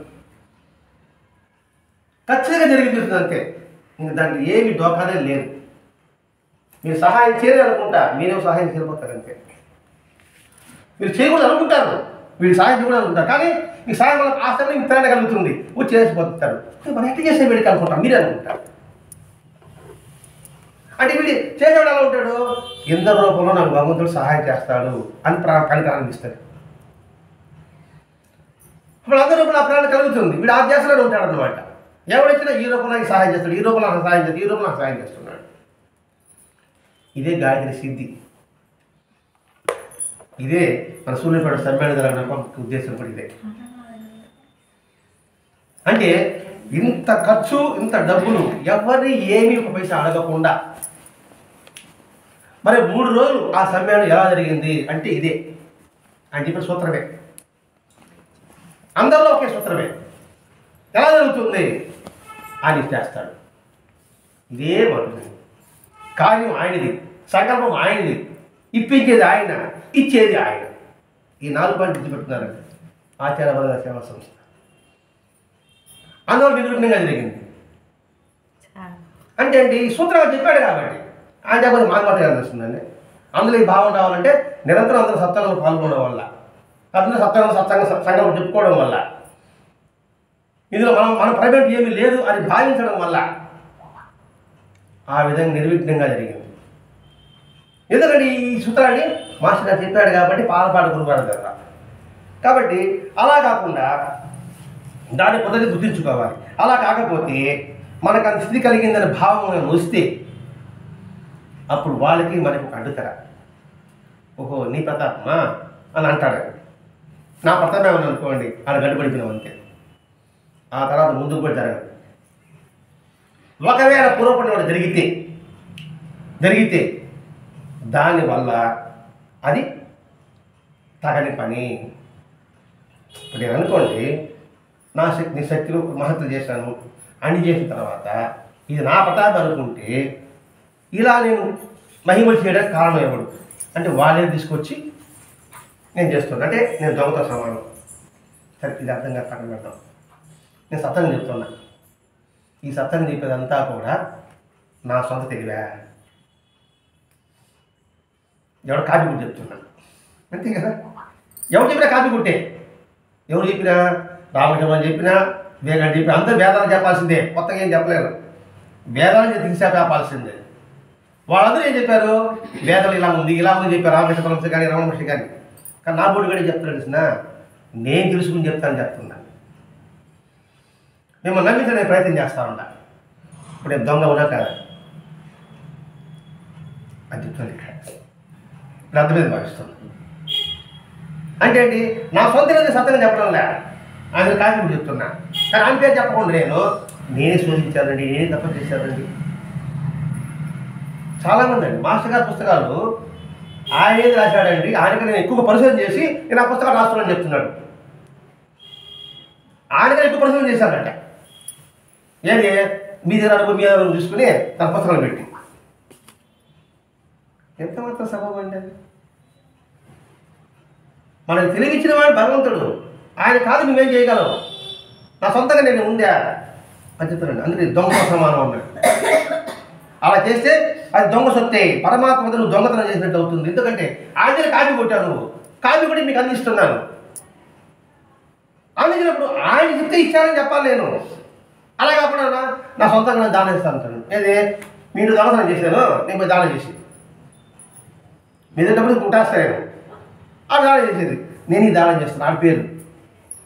అది ఎంత పాపం అది. అందరూ జాగ్రత్త మెలకుతూ ఉండమని చెప్తున్నాడు. మన జీవిత ప్రతి ఒక్కటి కూడా పంచభూతాల నుంచి వచ్చింది. పంచభూతాలు తెలుసా? భూమి, నీరు, ఆకాశం, అగ్ని, గాలి. ఈ 5 లేకుండా ఏ వస్తువు నొక్కుతుందా? మరి వాటి దైవంలో నువ్వు బతుకుతున్నావు అని గుర్తింపు ఉందా? పెట్టుకోమంటున్నాడండి. లేదు, ఇప్పటివరకు మనకు లేదు, అసలు గుర్తికే రాదు. నిజంగా మన ప్రయత్నం లేకుండానే కండ్రపు ఇప్పుడు ఎన్నిసార్లు ఆడుతున్నారు మీరు, నేను ఎన్నిసార్లు ఆడుతున్నా, మన ప్రయత్నం ఉందా? మరి అది గుర్తించలే మనం. అంటే కంటికి రెప్పలా భగవంతుడు కాపాడుతున్నట్టు ఇదే చిన్న దూపు అలా రాగానే పక్కన పట్టుకొని మన నిద్రపోతున్నప్పుడు కళ్ళు మూత పడుతున్నాయి. రాత్రి దుమ్ము పడకుండా ఆ షేప్ చూడండి ఎలా ఉంటుందో, ఇలా ఉంటుందన్నమాట. అంటే రాత్రిలో దుమ్ము బయట దుమ్ము రాకుండా లోపల డస్ట్ అంతా ఒక పక్క చేరేస్తుంది. ఉదయం వేసి ఇలా అంటూ వచ్చేస్తాం. ఇవన్నీ ఎవరు చేస్తున్నారా? మనం ఏం చేస్తున్నామా? అంటే అనుక్షణం భగవంతుడు గుర్తుపెట్టుకోవడానికండి ఇవన్నీ కూడా. ఇదే జ్ఞానం అంటే ప్రతి క్షణం గుర్తుపెట్టుకోవడం జ్ఞానం. ఎప్పుడో ఒక గంట అరగంట గుర్తుపెట్టుకోవడం జ్ఞానం అనిపించు, ఆ సమయానికి జ్ఞానం అంతే. బాబా నిరంతరం ధ్యానం చేశాడే మనకి ఈ విధానం మనకు అందించాడు. కాబట్టి వాడిని తీసుకొని నువ్వు పంచడం అది దొంగ సొత్తు అవుతుంది, దొంగతనం సమానం అవుతుంది. ఈ విషయం ఎప్పుడు మరవకుండా ఉండగలగడమే గాయత్రి సిద్ధి. ఇది నిరంతరం ఎరుపులా కొనడం. నిద్ర లేచిన మొదలు ఈ ప్రపంచాన్ని చూపిస్తున్నాడు భగవంతుడు నీకు ఒకటి కాదు. అలాగే ప్రతి క్షణం గుర్తుపెట్టుకుంటే అదే అనన్య చింతన అంటే. అనన్య చింతన అంటే ఏదో బాబా బాబా కృష్ణ కృష్ణ రామారావు అనుకోవడం కాదండి. ఈ ఒక్క భావాన్ని నిరంతరం మనసులో పెట్టుకుంటే అది అనన్య చింతన. ప్రతి ఒక్కటి కూడా ఇది అని చెప్పలేమండి. అది ఉద్యోగం కావచ్చు, వ్యాపారం కావచ్చు, చదువు కావచ్చు, తోటపని కావచ్చు, ఏ పనైనా సరే ఇది భగవంతుని యొక్క సేవ అని భావిస్తే చాలు, అది అనన్య చింతన. అందుకే మనం ప్రచారం అనుకుంటాం, మనం వంట వండేటప్పుడు కూడా సరే నేను భగవంతుని నైవేద్యం చేస్తున్నాను భావన పెట్టుకున్నాం అనుకోండి, అది అనన్య చింతన. ఎక్కడ భగవంతుడు తినడు కదా అంటే మన ఇంట్లో ఉండేవాళ్ళు ఎవరు? మన అమ్మ, నాన్న, తల్లి, తండ్రి. వాడు తిన్న ఆహారం జీర్ణం చేసిన ఎవడెవడు? కృష్ణుడు అని చెప్పుకున్నాడు. కాబట్టి కృష్ణుడు మన ఇంట్లో ఉండే అందరిలో కళ్ళు కృష్ణుడు ఉన్నాడు. కాబట్టి వాడికి నైవేద్యం పెడుతున్నా, మీరు వంట చేయండి కదా. మనం పొంగలు పెడతాం ఒక పాత్రకి, ఉన్న పాత్ర అంటే తీసుకుని పొంగలు పెడతాం, పోయి దానికి ఏం చేస్తాం? పాత్రకి పసుపు పూస్తాం, పొంగలు పెడతాం, పూలు పెడతాం. అంటే అది పవిత్రంగా ఉంటున్నాం అనేసి. అవేమి లేకుండా ప్రతిరోజు మనం పాత్ర పెట్టేటప్పుడు ఆ భావంతో చేస్తే ఫలితం కాదా? ఏమ్మా భావమే ప్రధానం ఇక్కడ, ఎందుకు ఇంకేం కాదు ఇక్కడ. నువ్వు రోజు పసుపు పొడి పెట్టబడలే, ప్రతిరోజు భగవంతుడు నైవేద్యం చేస్తాను భావంతో పెట్టాను అనుకోండి, అదే నేను చెప్తాను. అదేం చెప్తాను? ఆ ఎలుగులో కలిగి ఉండడమే గాయత్రి సిద్ధి. ఆ విధంగా చేస్తే మన అవసరాలన్నీ కూడా ప్రకృతి రూపంలో మనకు వచ్చి అందుతుంది. ఇది మాత్రం సత్యం అండి, అనుభవం కూడా. సత్సంగాలు పెట్టుకొని కర్త కర్మ క్రియ ఆయనను భావిస్తే మనకి ఇప్పుడు ఏది అవసరమో అది వచ్చి కాళ్ళ ముంచి పడుతుంది. చేసి చూడండి ఎవరైనా సరే, ఆయన చేసి చూపించాడు మా దాదా మహర్షి గారు. మనం చేయమంటున్నాడు కానీ ఆ నిశ్చత లేదు. వాడి వల్ల నాకు జరిగింది, వాడి వల్ల నేను చెడిపోయాను. ఈ రెండే ఉంటుంది. వాడి వల్ల నేను సహాయం పొందా, ఇంట్లో చెడిపోయాడు. సహాయం చేసేవాడు వాడే, చేయకుండా నాకు అవసరానికి లేకుండా చేసేవాడు వాడే. ఎందుకు చేయాలి తర్వాత అర్థమవుతుంది మనకి. ఆ సహాయం అది వచ్చుంటే ఎలా అయిపోయిందో కొద్దిగా మన అనుభవంలో వస్తుందండి. సరే అనుభవం చెప్తాం. ఒక బిల్డింగ్ కొనాలనుకుంటున్నాను నేను, 20 లక్షలు కూడా ఒక బిల్డింగ్ కొనాలనుకున్నా. అంతా అయింది, అగ్రిమెంట్ అంతా అయింది. 5 దాశలో నేను తిన్నామని అన్నాడు. ఏంటి బాబా లేక ఇల్లు కట్టుకొని ఉంటే నేను పూజిస్తూ ఉంటే దగ్గరకు వచ్చి చేసినవే. అది వచ్చి సింగల్ బెడ్రూమ్. అయ్యో పోయి బాబా తిట్టా. కొంతకాలం అయిన తర్వాత దాని రుసుములు ఉన్నాయి, తర్వాత తెలిసింది. అది గురువు ఉంటే నేను కోర్టుకు పోయినా. అదే 25 లక్షలకి డబుల్ బెడ్రూమ్ వచ్చింది. అబ్బా బాబా ఒక పోవడం రాకుండా అప్పుడు రాని ఎందుకు చేశాడు? ఊరిగా రుసుము కూడా కదా, అది కొన్నామంటే కోర్టు తిరగాల్సి వస్తుంది. మరి ఈ సంగతి ఏంటి? ఇదండి మనకి జరగలేదంటే అది మన మంచికే అని గుర్తుపెట్టుకోవాలి అనుకోండి. ఇప్పుడు ఆనందంగా ఉంటాడు. అది అంతా ఏదైనా మన అంతా మన మంచికే అనే భావన దృఢపడటం కోసమండి మహాత్మలేక వస్తారండి. అది గుర్తుపెట్టుకో, ప్రతి కూడా మన మంచికే. అప్పటికి మనకి మంచి తెలియకపోవచ్చు. ఏదో కలబడి చెప్తున్నాను కదా, ప్రమాణం చెప్పాలి కదా. అబ్దుల్ కలాం ప్రమాణం చెప్పాలండి. అబ్దుల్ కలాం గారు ఆయన ఏం చదువుకోవాలనుకున్నాడు? ఏరునాటి లింగిని చదువుకోవాలనుకున్నాడు. తెలుసు కదా, సీట్ రాగా వచ్చిందా, చాలా పోయినాడు ఒక దగ్గరికి, ఒక మహాత్ముడి దగ్గరికి. ఆయన చెప్పిన మాట ఇదే, నీకు భగవంతుడు అనుభవం చేశాడంటే భగవంతుడి చేత ఏదో గొప్ప పని చేయాలనుకుంటున్నాడు. అర్థమైందా? అందుకు ప్రమాణం చెప్పడం. ఏం చెప్పేసి నేను మైమల్కి పోవాలన్నా ఇక్కడ సూర్యుడు పెట్టించి ప్రతి ఒక్కటి ఉంటుంది. అంటే భగవంతుడు నాకు చేయాలంటే ఏదో కారణం అవుతుంది. నాకు కష్టం ఇచ్చాడు, నా ప్రార్థన తీయాలని కష్టం ఇచ్చాడు, అంతే. ఆ భావం నిశ్చలంగా పెట్టుకున్నాను అనుకోండి, ఆ కష్టం దూది మీద ఇస్తాడు. వీడు నమ్మాట మనం నశించాడు వీడ అని మన కర్మను తగ్గిస్తాడు. కాదు, తీసేవచ్చు. అది ఆ చేతిలో ఉంటుంది. నిజంగా జరుగుతుందా అని అడగచ్చు. అడుగు. ఇప్పుడు ఒకరికి యావజ్జీవ కారాగార శిక్ష వేస్తారు. యావజ్జీవం అంటే 14 సంవత్సరాలు. అప్పుడప్పుడు కొంతమంది విడుదల చేస్తారు కదా, రిపబ్లిక్ డే రోజు, ఆగస్టు 15 రోజు. ఎందుకని? వాడు సత్ప్రవర్తన కలిగి, అంటే వాడు శిక్ష తగ్గిందే లేదా. అలాగే మన ప్రారంభం ఉంది, మన కష్టం ఉంది, అది మనం హృదయపూర్వకంగా పశ్చాత్తాపం చేస్తాం అనుకోండి, ప్రారంభం తీసి పారేస్తాడండి. అందుకు ఒకటి లింక్ పెట్టుకుంటూ వస్తుంది పాపానికి. అట్లా ఈ నెలలో గుర్తుపెట్టుకోండి, అటుదే గాయత్రి సిద్ధి. అంటే మాస్టర్ గారికి ప్రాణం వేసి అబ్బా ఏమని గాయత్రి మంత్రం ఉంది కదా ఏ మంత్రం స్థితిలో పెంచాలంటే ఇటువంటి వాళ్ళ ఉపదేశం పొందాలి కదా అనేసి సామాన్యంగా ఉపనయనం చేసుకుంటానికి అర్థం కూడా తెలియని ఉపనయనం చేసుకుంటూ ఉంటారు చాలామంది. అయ్యో చెప్తా ఉంటాడు మంత్రం చెప్తా ఉంటాం, ఇటువంటి వాళ్ళ దగ్గర చేసుకుంటే అర్థం తెలుస్తుంది కదా అని ఇందుకు ఉపయోగం పొందాలని ఆయన అడగాలని అనుకుంటున్నాడు మాస్టర్ గారు. అది గాయత్రి సిద్ధి నాకు నేర్పించమని మాస్టర్ ఉద్దేశం ఏంటి అది నాకు నేర్పించని మాస్టర్ గారి ఉద్దేశం. అయితే బాబు గారు మీరే అట డైరెక్ట్ అడగకుండా మీరే ఏమైనా యోగ్యం చూసి అది చెప్పించు కదా, లేకపోతే అది మీతో అంతరించిపోతుంది కదా అంటే మాస్టర్ గారు డాక్టర్ దగ్గరికి అనమాట. అంటే నాకు చెప్పని అర్థం అంటే నాకు చెప్పని అర్థం అంటే నేను యోగ్యుడు కదా నువ్వు నాకు చెప్పచ్చు కదా. నేరుగా అడిగితే ఏమన్నా సీట్లు చెప్పాడు అనమాట. మీరే ఎవరైనా యోగ్యం నిర్ణయించుకుని చెబితే ఆ విద్య అంతరించిపోదు కదా అని చెప్తే ఒక నవ్వును కూరుకున్నాడు అని చెబుతూ పదే పదే అడిగాడు మాస్టర్ గారు. మన కోసం అడిగాడండి మాస్టర్ గారు తిరిగి తొక్కడేం కాదని. అప్పుడు అన్నాడు ఈ రోజుల్లో ఉపదేశించగలవారే లేరు. కంఠం చెప్పేశాడు నిజంగా ఉపదేశం కలిగేవారు ఒక్కరో లేరు. అలాంటి వారు ఉన్న ఉపదేశం పొందేవారు అసలు లేదు. ఇక్కడ ఉన్న పొందేవారు అర్హత లేదు.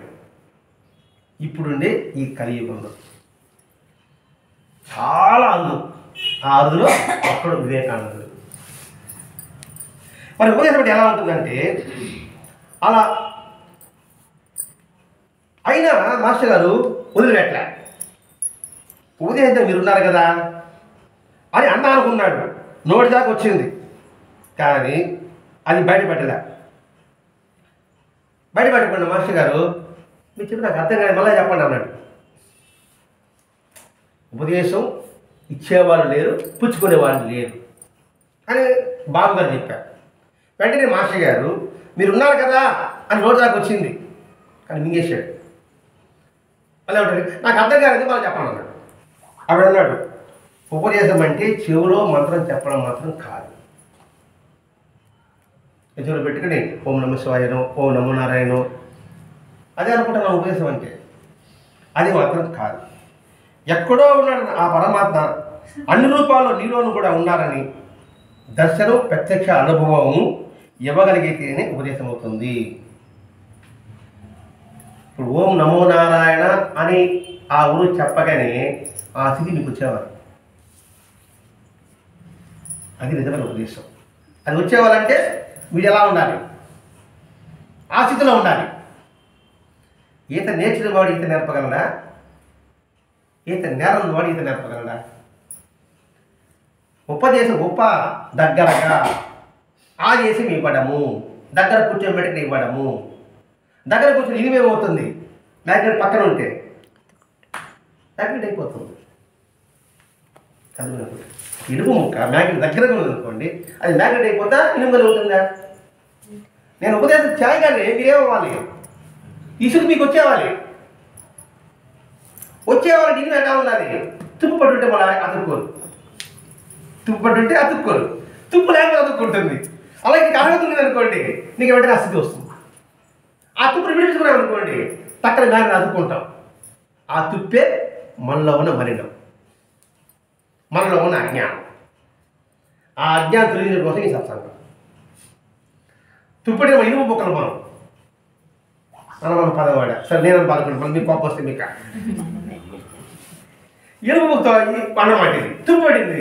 ఈ తుప్పుని వదిలించుకోవడానికి ఇలా సత్సంగ రూపంలో చెప్పడం. ఆ తుప్పు ఎప్పుడు వెళ్ళిపోతుందో ఆయన పట్ల మనం ఆకర్షిపోతాం. అప్పుడు భక్తుడికి భగవంతుడికి భేదం లేదని కృష్ణుడు చెప్పున్నాడా లేదా? దీని అర్థం. కాబట్టి అని చెప్తున్నాడు అలా ఇచ్చేవాడు లేడు, పుచ్చుకునేవాడు లేదు. ఆ ప్రతి అనుభవం ఎవడైతే ఇవ్వతాడో అది నిజమైన ఉపదేశము. ఇప్పుడు రామకృష్ణ పరమ ఎంతమంది శిష్యులు లేరు? వివేకానంద రాములు ఎంతమంది ఉన్నారు? తెలుసు కదా, తెలుసు కదా సార్, మీరు తెలుసుంటారు. మరి అంతమందికి రాను ఒక వివేకానందుడికి వచ్చింది. కారణం ఏమిటి? తన తుప్పర పోగొట్టుకున్నాడు వివేకానందుడు. వెంటనే కాలి బటని వేలు నుదుడి మీద తాగించాడు రామకృష్ణ పరమహంస. చెవులే మాత్రం చెప్పలే, కాలి బటని వేలు నుదుడి మీద తాగించాడు. బ్రహ్మాండ స్థితి కలిగింది.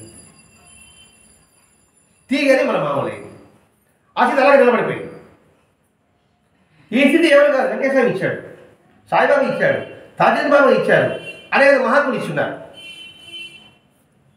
అది నిజమైన ఉపదేశం. ఇప్పుడు నేను చెప్తానే ఎందుకు అందరూ జనం మారడం లేదంటే వీళ్ళ పరిపక్వత లేదు కాబట్టి. అంతే, పరిపక్వత లే పోయి మాటకాడు వీళ్ళు, అందువల్ల ఎవరు మారలేదు, ఎవరు వినరాలేదు. వీళ్ళ పరిపక్వత ఉంది అనుకోండి, అందరూ మారుంటారు, కొంతమంది మారుంటారు, అందరూ కాదు. కాబట్టి ఫాల్ట్ ఎవరిది? వీళ్ళు కాదు, ఫాల్ట్ వీళ్ళనే ఉంది. వీళ్ళు ఫాల్ట్ సరిదిద్దడం కోసమే పదే పదే ప్రయత్నం చేయడం. ఎందుకు ఇలా ఏంటంటే అంతే ప్రతిరోజు ఎందుకు చెప్పుకుంటాను అంటే ప్యూరిటీ రావాలి. బాగా పాత్ర మురికి పట్టిందంటే ఒకే తిరిగి పోతుందా? పోదు, ప్రతిరోజు వద్దాలి. అదే ఈ మనసుని ఈ విధంగా ఇంటర్ చెప్తుంటే కొంతసేపటికైనా వీళ్ళు అటువంటి భావం ఏర్పడి అలా మాట అంటేనే వినగలుగుతారేమో అని ఒక చిన్న ఆశ. అంతవరకు వీటి ప్రయత్నం చేస్తుండవలసిందే. అది నిజాలు అంటే రాశారు. వీళ్ళు మానేవారి వీడి ప్రయత్నం చేస్తున్నాడు కదా, వీళ్ళు కొద్దిగా తుప్పని పోతుంది కదా, మరి తుప్పడు కూడా నేను రావాలి కదా, వచ్చి చెప్పాలి కదా. నాకు కగ్గంలో కూర్చుంటే నాకు తుప్పు పెట్టబోతుంది, ఈ అందరూ ఇప్పుడు తుప్పు నన్ను రుదుతాడు అనమాట. అంటే నా చెప్పుకొని మీకు అర్థమవుతుంది చెప్తున్నారు సార్, అంత మీకేం కాదు. కాబట్టి వివేకానందుడికి ఎలా ఉంది? అది నిజమైన ఉపదేశం అంటే అంటే ఏంటి? అంతటి ఉత్తేజం వివేకానంద కలిగిందండి. కలిగిన తర్వాత ఆయన పాడగా జ్ఞానం ఇస్తూ కూర్చున్నాడు వివేకానందుడు. ఇప్పుడు పాపిస్తోడా నీకు నేర్పించి నువ్వు తరించేదాని కోసం కాదు, అందరికి చెప్పాలని చెప్పేసి అప్పుడు చెప్తే అప్పుడు వివేకానంద బయలుదేరాడండి. లేకపోతే ఆయన తర్వాతకి తపస్సు చేసుకుని ముందు కూర్చునేవాడు. ఆయన కూడా ఒక వస్తువు నీకు ఇచ్చావంటే, పంచమని ఇచ్చావంటే మీరు ఒక్కడే తింటే అట్టదే తెలుసా, అందరికి పంచమని చెప్పా. జ్ఞానం కూడా అంతే. అందుకే మహాత్ములు తీర్థయాత్ర చేసేది అందుకేనండి. ఎందుకు వాళ్ళు తీర్థయాత్ర చేస్తారంటే ఇందుకోసం వాళ్ళు తీర్థయాత్రలు చేస్తారు. వాళ్ళకేం అవసరం, అసలు తీర్థయాత్ర అవసరం ఉండాలి. వాళ్ళు ధరించవచ్చు కదా, అందరూ ధరింపాలి, చేయబడాలి. ఇప్పుడు మనం గంగలో స్నానం చేస్తున్నాం, కృష్ణలో స్నానం చేస్తున్నాం. ఎందుకు స్నానం చేస్తున్నాము? మన పాపాలు పోవడానికి, అంతే కదా. మన పాపాలు దాన్ని పుచ్చుకున్నది, మరి దాని పాపాలు పోగొట్టేవాడు కూడా వాడే మహాత్ముడు. అందుకని వాళ్ళు తీర్థంలో స్నానం చేస్తారు, వాళ్ళ ముందు చూస్తుంటారు అన్నమాట. అదండి. అంటే మనం తెలుసుకున్న సత్యాన్ని మనం 10 మందికి అందించడము, మాస్టర్ గారు ఏమైతే నేర్చుకున్నామో అది 10 మందికి తెలియజెప్పడమే ఈ ఉద్దేశం, రచన. ఎందుకంటే వాళ్ళు చేశారు కాబట్టి. కాబట్టి వివేకానందుడు అటువంటి ఉత్తేజన కలిగించాడు రామకృష్ణ పరమహంస. ఒకవేళ మీరున్నారు కదా అని అనుకుంటున్నాడు మాస్టర్ గారు, మీరున్నారు కదా ఏంటి అలా ఉత్తేజం కలిగించేవాళ్ళు అన్నప్పుడు ఆయన అన్నాడు, ఒకవేళ పరమహంసంతటి వారు ఉన్నా వివేకానందుడు లేదన్నాడు. ఇప్పుడు వివేకానంద మాట అంటాడు, దేవుడు ఉన్నాడా, నువ్వు చూసావా, చూపిస్తావా? ఈ పదం ఎప్పుడన్నా వివేకానంద ప్రశ్నిస్తాడనమాట. ప్రతి ఒక్కరిని ఉన్నాడా, నువ్వు చూసావా, చూపిస్తావా? ఆయన దేవుడు నేను మొదలు పెట్టా, ఎవరైనా స్వామి నువ్వు చూసావా, చూపిస్తావా? మాస్టర్ అన్నాడు, నువ్వు వివేకానందుడు అయితే చూపిస్తా. చూడు వివేకానందుడు అని ముందు పేరేంది నరేంద్రుడు. ప్రసిద్ధిని భయపడి బాగా నరేంద్రుడు వివేకానందుడు అయినాడు అంటే వివేకమే ఆనందం. అలా వివేకానందుడు అయితే వాడు చెప్తాడు, నేను వివేకానంద కాకుండా నేను మామూలు నేను చెప్పి ఏమవుతుంది చెప్పండి. చెవిటి చదువుకోతే ఏమవుతుంది ఉపయోగం ఉందా? అదే నేను చెప్పడం. ఆరోగ్యుడికి చెప్తే ఉపయోగం ఉంటుంది, అర్థగాడికి ఇస్తే ఉపయోగం ఉంటుంది. ఆ పిల్లవాడు ఇచ్చాడు, ఆ పిల్లవాడికి ఒక బంగారు గుడి చేతికి ఏం చేస్తాడు? ఇది బారేస్తాడు, ఆడుకుంటాడు, పొరగతాడు. ఆ బంగారు గుడి నాకు ఇస్తే ఏం చేస్తాడా? జోలు పెట్టుకుంటా. ఎందుకు దాని విలువ తెలుసు కాబట్టి. అలాగే ఉపదేశం విలువ తెలిసిన వాడు చెప్తే ఉపయోగం ఉంటుంది, కానీ విలువ తెలియని వాడికి చెప్తే ఏ ఉపయోగం ఉంటుంది? వాడు వాడికి దుర్వినియోగం చేసుకుంటాడు. అందుకే భగవంతుడు కృష్ణ చెప్తాడండి, ఆహ్లాద గల వారికి అర్జున ఈ రహస్యాది రసమగుడు దీన్ని బోధిస్తా అన్నాడండి. రహస్యానికి రహస్యం అంటే నీకు బోధిస్తున్నా అంటే ఇది ఎంత గొప్ప జ్ఞానం అది. అర్హత గల వారికే చెప్పండి. కాబట్టి ఉపదేశం కోసం పాకులు ఆడే వదిలి బాబా అంటాడు. బాబా నేను చదువుతా, ఎవడు ఉపదేశం చేస్తాడంటే పరిగిస్తారేం వాళ్ళు. కానీ ఉద్దేశం చెప్పాడే అన్నా కొన్ని వెంకయ్య పూజిస్తా. ఆయన ఉన్నాడు మంత్రం ఎక్కడుంది, తంత్రం ఎక్కడుంది అన్నాడు ఆయన. ఆయన సరే ఇక్కడ మంత్రం కూడా పరిగిస్తాడా, తంత్రం కూడా పరిగిస్తాడా. ఏం నేర్చుకున్నట్టు ఇక్కడ, ఏం గ్రహించినట్టు ఇక్కడ. పైకి మాత్రం ఆరాధిస్తున్నాం, కానీ వాళ్ళ మాత్రం వాళ్ళ మాటలు గౌరవించు. వాళ్ళు గౌరవిస్తా, పూజిస్తా, వాళ్ళ మాటలు మాత్రం గౌరవించు. మీ నాన్న అడిగినది చేస్తారు, మీ నాన్న మాట మాత్రం నీకేం తెలుసు ఆయన అంటాను. నేను ఉన్నాను లేదు, నేను అమ్మ చెప్పాను అనుకోండి నీకేం తెలుసమ్మా నేను తెలుసా అంటాను అన్నాను కూడా. వాడికన్నా పుట్టింది నేను, వాడికి నాకు తెలుసా. కానీ పైకి మాత్రం అనిపిస్తూ ఉంటాం నీకేం తెలుసా, మీకేం తెలుసా ఇది అంతా మనకి తీసినట్టుగా పుస్తకంలో చూపిస్తున్నాడు అంతే. అందుకే మనకేం తెలుసు అదే చెప్తున్నానండి ఇక్కడ. కాబట్టి అలా ఉపదేశం ఇచ్చేవారు లేరు ఈ కాలం, నిజం సార్. పుచ్చుకునేవాడు లేరు. ఊరికే బాహ్యంగా ప్రకటన మూలంగా నేను ఉపదేశం చేస్తాను ఇంత డబ్బు కట్టు అనేవాళ్ళు ఉన్నారు. డబ్బిచ్చి ఉపదేశించే వాడది మాత్రం కూడా డబ్బిచ్చి ఉపదేశించే వాడు ఎంత మాత్రం డబ్బి ఆశపడి అదే వాట్సాప్ వచ్చింది అంతే కదా అన్నిస్తున్నాం. 5 రూపాయలు కట్టండి మీకు అన్నీ ఒక వారం వచ్చి వచ్చేస్తా అంటున్నాడు. టీవీలో అడ్వర్టైజింగ్ చేస్తున్నాడు. కట్టేసి 5 కదా, పోతే 5 కాగితమే కదా, ఒక కాగితమే కదా ఇక్కడ వరేస్తాడు. అట్లాంటి కాగితం కొన్ని కోట్లు వస్తున్నాయి. ఆలోచించాలి, ప్రతి ఒక్కటి ఆలోచించి అడుగు ముందుకు పోయాలి. అందుకే ఉపదేశం పరిగెత్తిపోతున్నాడు. ఎందుకంటే సప్త మహర్షి వివేకం చెప్తాడు రామకృష్ణ. సప్త మహర్షి మండలం నుండి మానవ కళ్యాణానికి అవతరి దివ్యాంగ సంబూతుడు అన్నాడు వివేకానంద. రామకృష్ణ పరం చెప్పాడండి. అసలు వివేకానంద కోసం తమరపడ్డాడు రామకృష్ణ పరమహంస. ఇప్పుడు వస్తాడా, ఇప్పుడు వస్తాడా, ఎంతో శిష్యులు ఉన్నారు, వాడికి దృష్టి పడలే. ఆ వివేకం ఇప్పుడు వస్తాడా, ఇప్పుడు ఎందుకంటే సప్త మండలానికి దివ్యాంగ సంబూతుడు వివేకానందుడు. మరి ప్రపంచాన్ని గడగడగాడించాడు చికాగోలో వెళ్ళి సెప్టెంబర్ నెలలో. అయిపోయింది ఒకే మాట, పెద్ద ఉపన్యాసం ఇవ్వలేదని. అందరూ మా మతం గొప్పది, మా సాంబార్ గొప్పది అన్నాడు. లాస్ట్ నుంచి అక్కడ పోయినాడు, అన్ని మా సాంబార్ ఒకటే అన్నాడు. అన్నం మట్టి పాత్రలో ఉండే అన్నమేనా, బంగాళ పాత్రలో అన్నమేనా, తన ప్రాసెస్ ఒకటేనా వేరే విధంగా ఉంటుందా? నీరు నానబెట్టాల్సిందే అంతే కదా, ఎదురు పెట్టాల్సిందే, కాదు చేయాల్సిందే, అన్నీ ఒకటే. మరి నా మతం గొప్పది, నా మతం గొప్ప చెప్పడం ఏంటి? అయ్యా బంగాళ పాత్ర అన్నం ఉండే ఇది గొప్పదంటే అన్నమే గొప్పగా బంగారం తీసుకుంటే ఉన్నాయి. కానీ బంగాళ పాత్ర ఉండాలంటే ఎంత మూర్ఖత్వం అని చెప్పి వివేకానంద అప్పుడు క్లాస్ పుట్టారు. అందరూ హిందూ సాంప్రదాయం గొప్పదని చెప్పలే,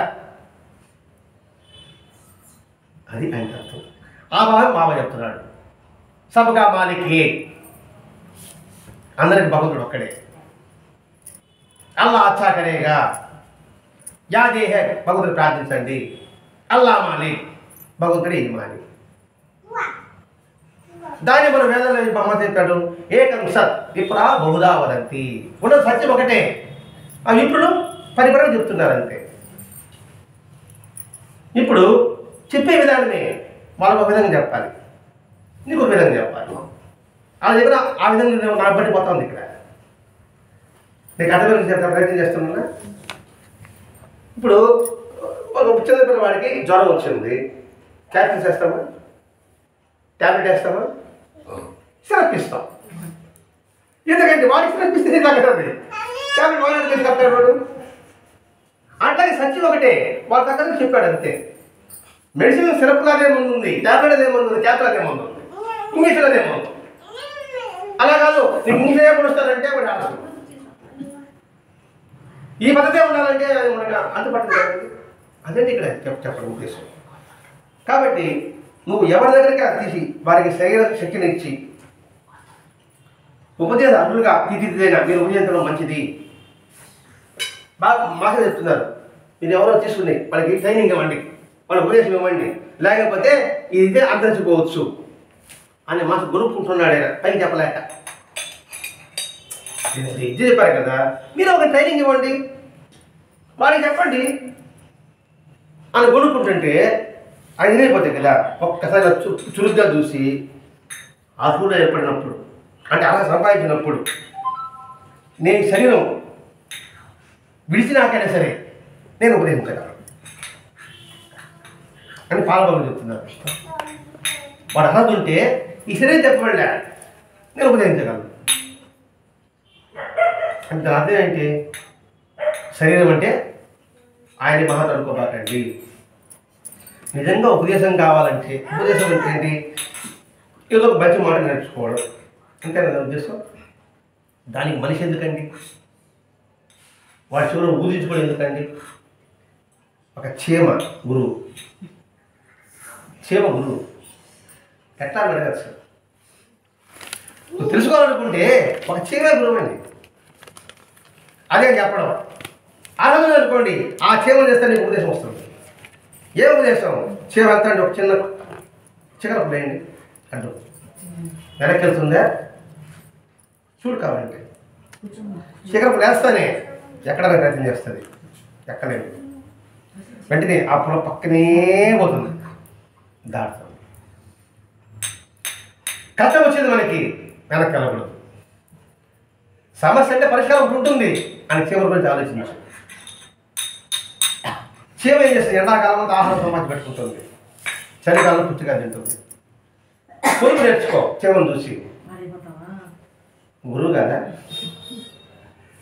అలా చీమే ఉంది. రాయి రప్ప చెట్టు చేమ అన్నీ చెప్తుందండి చూడగలిగితే.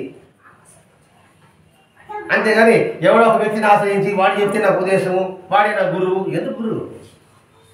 వాడు ఒక గురువు, వాడు అడిగిన మరి వాళ్ళ ఏమో చెప్పేసిన భయం, అది ఉపదేశం ఉత్తరించి బాబా చెప్పడం. కానీ ప్రకృతిని గురువుగా తీసుకో. ఒక క్షేమ కావచ్చు, దోమ కావచ్చు, ప్రతి ఒక్కటి గురువేనండి. భూమి ఒక గురువు, నీరు ఒక గురువు, అగ్ని ఒక గురువు, ఆకాశం ఒక గురువు, గాలి ఒక గురువు, పావులు ఒక గురువు. ప్రతి ఒక్కటి తీసుకుని దృష్టి ఉండాలే కానీ అందరూ గురు స్వరూపులే. తెలుసుకోవాలి జిజ్ఞాస ఉండాలే కానీ ప్రతి ఒక్కటి మనకి ఉపదేశం చేస్తుంది. గుర్తించాలి. సినిమా చూస్తున్నాం, సినిమాలో కూడా ఉంది మనం చూడదలుచుకుంటే. సినిమా కూడా ఎలా ఉందండి అది కూడా ప్రశ్నే. సినిమా చూస్తున్నాము, విలన్ బ్రహ్మాండంగా అభివృద్ధి ఉంటాడు, తర్వాత డౌన్ ఫాల్ అయిపోతాడు. అంటే బాహ్యంగా నువ్వు అదనంతో నువ్వు ఎంత గట్టెక్కచ్చు కాక చివరికి ధర్మమే జీవిస్తుంది అనే సినిమా నేర్చుకుంటుందా? ప్రతి ఒక్కటి కూడా. ఒక సినిమాలో ఒక డైలాగ్ ఉంది, I am blind but I am very good. ఆ డైలాగ్ ఎంత అర్థం ఉంది? We are blind but we are train. సత్సంగం ద్వారా అంటే ట్రైనింగ్ అయితే బాహ్యంగా కళ్ళు లేకపోయినా ఆంతరిక కళ్ళుతో మనం ఏదైనా చేయించవచ్చు. అలాగే బాహ్యమైన పూజల కన్నా కూడా ఆంతరికంగా మానసికంగా కూడా మనం పూజలు చేయొచ్చు ట్రైనింగ్ అయితే. అప్పుడు ఇక్కడే పూజ అవసరం లే.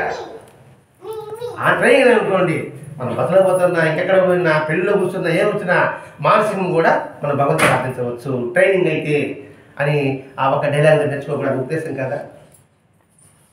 అదే చెప్పండి.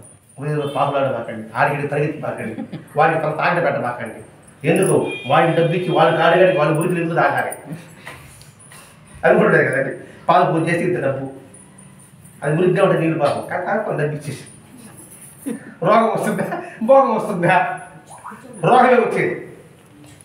ఇట్లాంటివన్నీ ఖండించాడండి పాల్పడుతుందా. అంటే ఇవన్నీ ఇప్పుడు చెప్పినట్టువేనండి. భగవద్గీత ఇదే ఉంది. నిజమైన ఎలా ఉంటే చెప్పుకున్నాడు, సన్యాసి ఎలా ఉందో చెప్పాడు, గృహస్థ ఎలా ఉందో చెప్పాడు, మానసు ఎలా ఉందో చెప్పాడు, బ్రహ్మచారి ఎలా ఉందో చెప్పాడు. అవన్నీ కనుమరుగా అయిపోయాయండి. వాటిని వెలిగించడం కోసం మహాత్మా అవతారాలు. అటువంటి సిద్ధపురుషుడు పాల్పడు గురువు గారు దీన్ని శోధించి పరిశోధించి మాస్టర్ గారు ఈ గ్రంథాన్ని మనకు అందించాడండి. ఇలా ప్రతి సత్సంగం ప్రతిరోజు పంచుకుంటే మనం ఎందుకు బతకాలనే విషయం మనకు అర్థమవుతుంది. బతకడం వేరే, జీవించడం వేరే. అన్నీ బతుకుతున్నాయి, జీవించడం మాత్రం చాలా అదురు. జీవించిన ఈ విధానాన్ని మనం నేర్పేదే ఈ సత్సంగం ప్రయోజనం. ఆ సత్యాన్ని తెలిపినాడు వరదాన మహర్షి గారు. ఆయనకి మన జన్మలో కృతజ్ఞత ఉండాలి. ఇంకోటి, ఈ పాలపడవులు కానీ ఈయన కానీ వివాహం చేసుకోమని చెప్పకపోతే మనకి మాస్టర్ గారు దొరుకుండు. ఈయన సన్యాసికి వెళ్ళిపోవాలని, హిమాలయాలకు వెళ్ళిపోవాలని ప్రయత్నం చేశాడు. ఈ పాలన కూడా చెప్పాడు, మన కోసం చెప్పాడు అనుకుంటున్నా. నువ్వు వివాహం చేసుకోవాలైనా నీకు కర్మ ఉంది, నీకు కర్మ తీరిపోవాలి అని ఈయన చెప్పడం వల్లే మాస్టర్ వివాహం చేసుకున్నారు. గృహస్థ అయ్యాడు.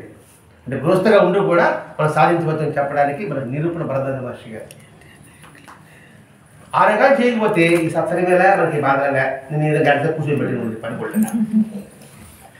మన ఉత్తర కోసం బాధపడగలిగి మన జన్మను రుణపడి ఉండాలి. అటువంటి మహాత్ముల యొక్క జీవిత చరిత్ర ప్రతి సోమవారం 9 కాబట్టి అవకాశం ఉన్నంత ఈ సత్యాన్ని తెలుసుకోవడం కోసంగా ఈ నాయుడుపేట వాళ్ళందరూ కూడా ప్రతి సోమవారాన్ని సద్వినియోగం చేసుకోవడాన్ని ఆశిస్తూ స్వస్తి. శ్రీ సచిదానంద సద్గురు సాయినాథ్ మహారాజ్ కీ జై. సద్గురు పాల్పాడు గురు మహారాజ్ కీ జై. గురుదేవ దత్త.